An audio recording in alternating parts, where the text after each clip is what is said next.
if Canada is known for its cigars. You're going to walk me through it. But this is the thing. I'm kind of interested in this, I have to say. They said Michael wants to promote a new cigar line that he's behind and the Daily Wire's behind.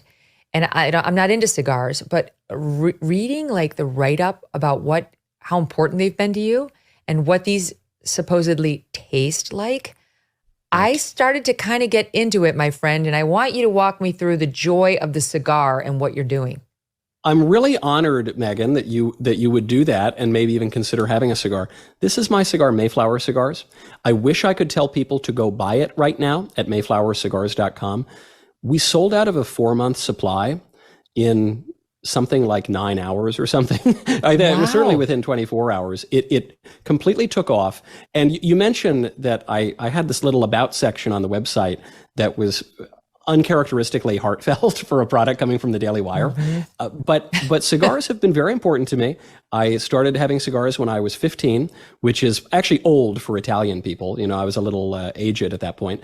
I wrote my college admissions essay about how much I love cigars. I got my job. I got my show at the Daily Wire by writing a cigar review column. One of my most cherished possessions is a box of cigars my mother gave me like 15 years ago or something. I still have it. This cigar is made at that factory, that very same factory that made that cherished box of cigars. It's a blend we've been working on for a year. It is named Mayflower after some of my non-Italian ancestors who came over here on that ship, fleeing religious persecution, as many are fleeing today. And the argument for cigars is that the body is a temple. The temple needs incense. It's a wonderful way to relax. There's a health risk with anything. You have to be 21 years old or older to buy them, and exclusions apply and all the rest of it.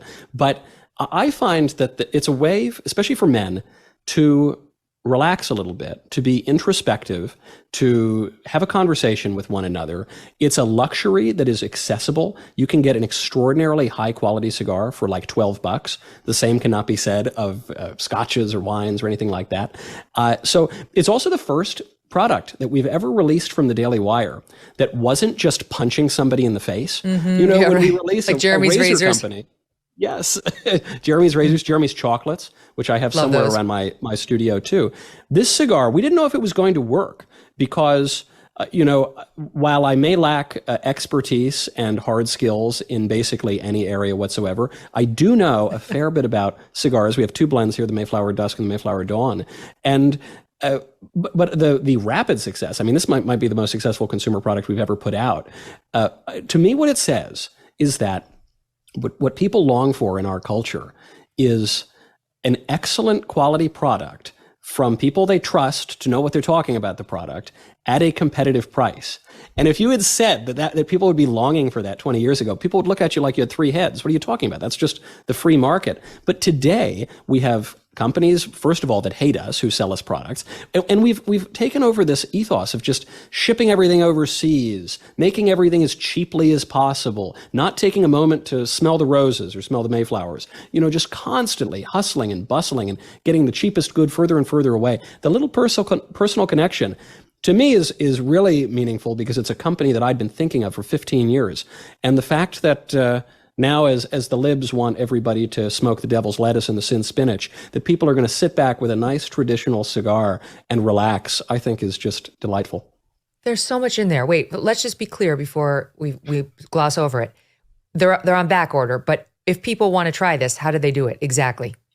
So they go to mayflowercigars.com. We launched with 2 cigar blends, the Dawn and the Dusk, which comes from a famous painting of the Mayflower.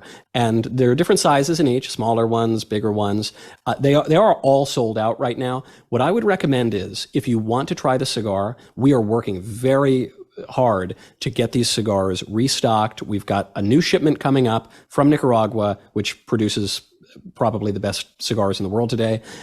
We've got that coming up, but there is going to be a lag once we get this next shipment because the cigars take weeks, if not months, to age. So if you want to get to try any of these cigars, I would order just whatever pops up on the website in the restock. And then you can put your email address, assuming you're 21 years old or older, you can put your email address on the website. You'll get a notification when it comes back up, because... So you'll get them. You'll get them eventually. You might not get them. You'll get them eventually. It might take a little while, but you'll get them eventually. But can I ask you, I'm very interested in the fact that you wrote your I mean, you went to Yale, and you were smoking cigars then when you were applying to Yale, which is young. I've never had a cigar. I was saying this to Jordan Belfort the other day.